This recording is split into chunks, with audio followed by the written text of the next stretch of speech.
Oke, selamat datang kembali di pembahasan mendalam kita. Kali ini nih kita bakal fokus banget ke bab 10 dari buku Wealthy and Well-Known-nya A.J. Fadden. Spesifiknya soal lead generation online. Gimana caranya dapat calon pelanggan lewat internet gitu ya. Sumber kita jelas ya, bab 10 buku itu. Misi kita, ya seperti biasa, gali strategi praktisnya buat Anda semua. Nah, kita mulai dari cerita yang, wah, menurut saya cukup bikin mikir ya di buku ini. Coba bayangin, Anda lagi jalan-jalan di Tokyo, ketemu orang, Makoto. Dan ternyata si Makoto ini udah ngikutin Anda bertahun-tahun. Baca buku, dengerin podcast, nonton video Anda, semua. Tapi anehnya, dia nggak pernah komen, nggak pernah nge-like, nggak ada jejak sama sekali online. Gimana coba? Kok bisa orang kenal kita banget tapi nggak pernah interaksi gitu ya? Ini kan bikin penasaran ya. Iya, bener banget. Cerita Makoto itu, wah pas banget buat buka pembahasan soal kekuatan konten marketing yang dibahas di bab 10 ini. Jadi, kita itu bisa loh bangun hubungan, nanam kepercayaan, bahkan mungkin ya nyentuh hidup orang di mana gitu. Seringkali tanpa kita sadar, ini bukan cuma soal trik marketing, tapi gimana kita bisa mengotomatisasi kepercayaan dalam skala besar gitu. Kita melayani orang-orang yang mungkin nggak kelihatan, yang ada di balik layar itu. Mengotomatisasi kepercayaan. Wah, kedengarannya powerful banget ya.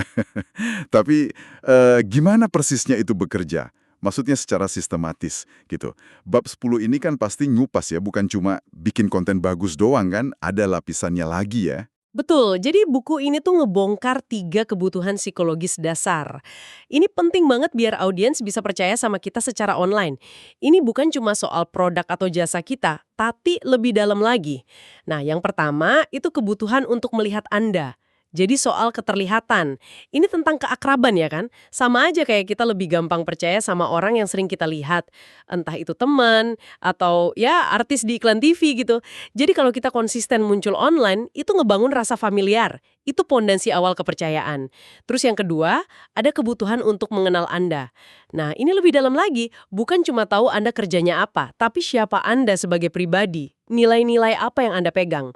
Dan ini, wah, krusial banget. Buku ini nyebut ada riset internal mereka, 67% orang Amerika itu rela bayar lebih mahal loh kalau nilai-nilai pendiri perusahaannya itu cocok sama nilai pribadi mereka. Apalagi di kalangan milenial, angkanya lebih tinggi lagi katanya. Wah, 67%. Itu angka gede loh.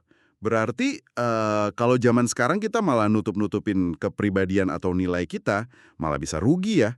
Justru harus berani nunjukin siapa kita gitu ya. Biar yang klik dateng, yang enggak ya udah gitu. Persis, itu dia. Jadi kita kayak ngebantu audiens buat milih sendiri.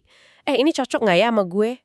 Gitu. Keterbukaan soal nilai ini bikin koneksi jadi lebih kuat. Nah, yang ketiga nih, kebutuhan untuk belajar dari Anda. Ini intinya pertukaran nilai. Dan di sini ada saran yang mungkin agak radikal ya dari buku ini. Sarannya itu simpan yang terbaik untuk yang pertama. Kasih yang paling bagus di awal. Hah? Tunggu. Simpen yang terbaik buat yang pertama. Bukannya biasanya kita diajarin kasih dikit-dikit aja dulu yang paling bagus buat yang udah bayar. Ini kok kebalikannya ya? Nah, justru itu dia poinnya. A.J. Fadden bilang ketakutan terbesar kita itu mestinya bukan kalau orang nggak jadi beli, karena kita udah ngasih banyak di awal. Yang paling bahaya itu justru kalau konten gratis kita itu, biasa aja, kurang nendang nilainya, jadi orang nggak punya alasan buat balik lagi. Nggak percaya kalau kita punya sesuatu yang lebih bagus lagi. Makanya logikanya dibalik. Kasih nilai paling mantap di depan, secepat mungkin. Buat buktiin kita emang ahli, dan bikin mereka penasaran. Oke. Ini benar-benar ngubah cara pandang sih. Jadi, kita perlu kelihatan terus, dikenal secara personal lewat nilai-nilai kita, dan berani kasih yang terbaik di depan. Fondasinya jelas ya. Sekarang ngomongin jenis kontennya deh. Di bab 10 itu ada kerangka 3E kan ya? Itu apa aja tuh? Benar, setelah kita paham kenapa orang percaya, nah kita perlu tahu konten apa sih yang efektif buat bangun hubungan itu. Bab 10 ini kategorinya jadi 3E, entertainment atau hiburan, encouragement atau dorongan, sama education atau edukasi. Yang pertama, entertainment, hiburan. Ini tujuannya narik perhatian orang dan bikin mereka betah. Biasanya lewat cerita, humor, drama, pokoknya yang bikin emosi main lah. Konten viral, komedi, musik, gosip, olahraga itu masuk sini. Buku ini kasih contoh Jay Shetty yang bisa bikin kebijaksanaan jadi viral pakai pendekatan menghibur. Konten gini potensi viralnya paling tinggi. Kedua, encouragement, dorongan. Kalau ini fokusnya bikin audiens ngerasa lebih baik, terinspirasi, termotivasi gitu. Contohnya ya kutipan inspiratif, cerita sukses yang bikin semangat, konten dari motivator atau mungkin tokoh agama, fokusnya ke perasaan positif. Nah, yang ketiga, dan ini mungkin yang paling nyambung buat banyak dari kita ya, para profesional, itu education, edukasi. Ini rumahnya para ahli, konsultan, penulis, pelatih, siapapun yang bisnisnya itu basisnya keahlian. Konten edukasi itu ya langsung ngasih info, ngajarin skill, mecahin masalah audiens. Nah, yang menarik nih, meskipun konten edukasi ini jarang banget viral kayak hiburan, bab 10 nekenin banget. Ini jenis konten yang paling efektif buat ngubah audiens jadi pelanggan. Utip studi dari Kondaktor. Dan hasilnya itu, wah lumayan bikin kaget juga. Katanya konsumen itu 131% lebih mungkin beli dari sebuah brand. 131%? Wow, 131%, gede banget itu. Iya kan, itu setelah mereka mengonsumsi konten edukatif dari brand tersebut. Ini benar-benar negasin ya, kalau kita bangun personal brand basisnya keahlian, fokus ke konten edukasi yang ngasih solusi nyata, itu bukan cuma bagus kalau ada, tapi emang strategi bisnis yang kuat banget. Oke, kita udah tahu kenapa orang percaya. Terus, apa jenis kontennya? Tapi, tantangan berikutnya nih, pasti soal konsistensi ya. Bikin konten terus-terusan kan capek juga. Ada solusi nggak di bab 10 buat ngakalin ini, biar efisien gitu? Ada banget, dan ini mungkin bagian yang paling praktis ya, paling bisa langsung dikerjain dari bab ini. A.J. Fadden ngenalin sistem namanya Content Diamond. Ini kayak cetak biru efisiensi gitu. Intinya, gimana caranya ngubah satu konten utama jadi macam-macam format kecil buat platform yang beda-beda. Kuncinya di repurposing yang pinter. Sistem Content Diamond, kedengarannya keren. Gimana tuh cara kerjanya? 52 pertanyaan, ini pertanyaan-pertanyaan yang paling sering dipikirin sama avatar kita ya, pelanggan ideal kita lah, soal keahlian kita. Kenapa 52? Ya biar cukup buat satu konten inti per minggu selama setahun. Jadi nggak ada lagi alasan bingung mau bikin konten apa. Langkah kedua, rekam jawaban pertanyaan tadi dalam bentuk video pendek, mungkin sekitar 3-6 menit lah.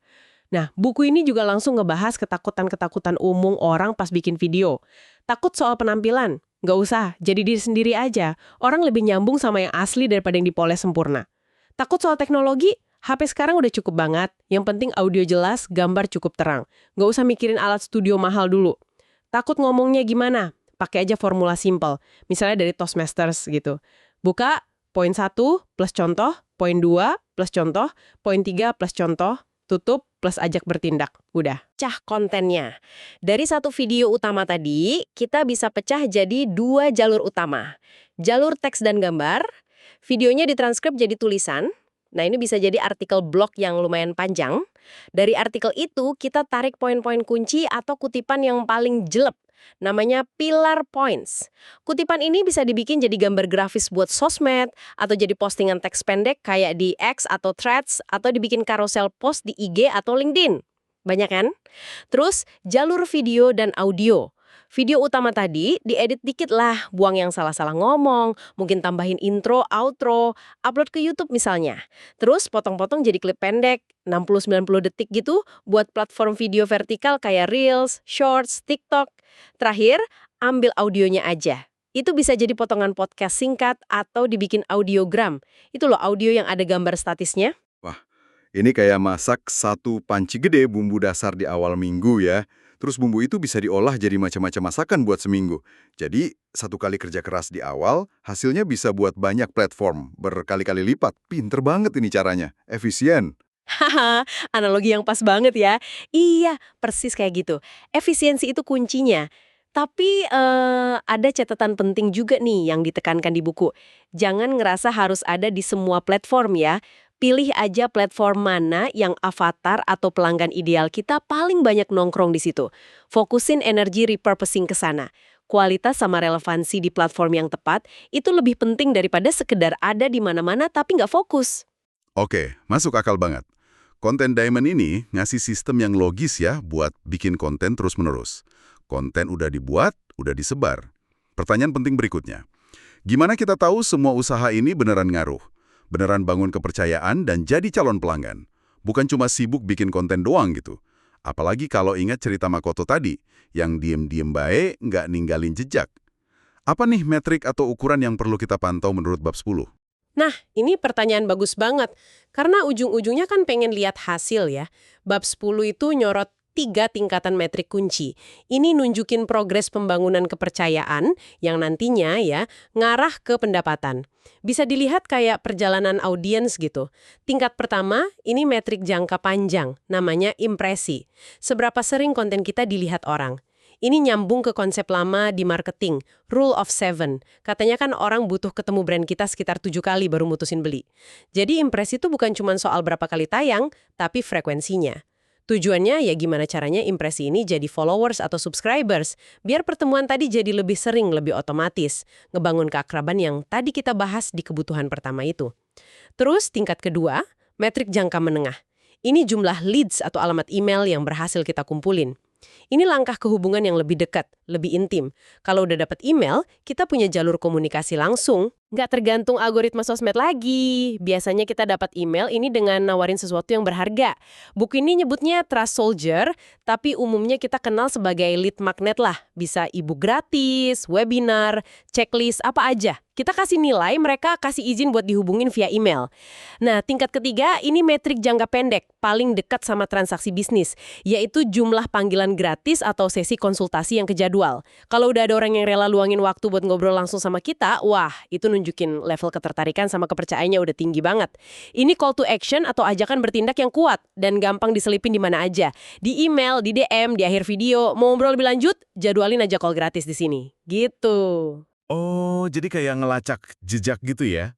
Mulai dari orang cuma lihat-lihat dari jauh, impresi, terus dia mendekat ambil sesuatu leads email, sampai akhirnya dia ngetok pintu buat ngobrol, panggilan gratis.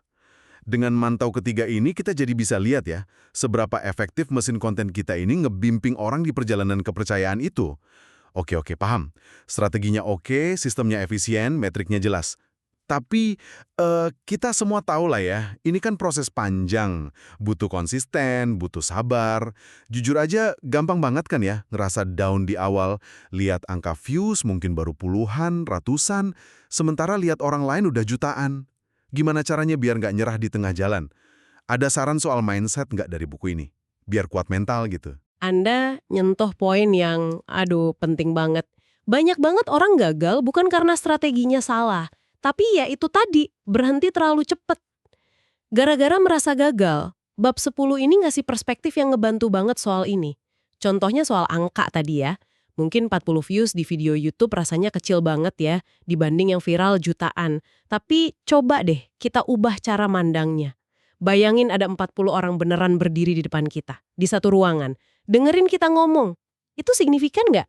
Itu kan udah kayak satu kelas penuh loh. Banyak itu. Jadi sarannya gini, perlakukan audiens online kita sekecil apapun jumlahnya sekarang, itu kayak manusia beneran yang ada di ruangan itu.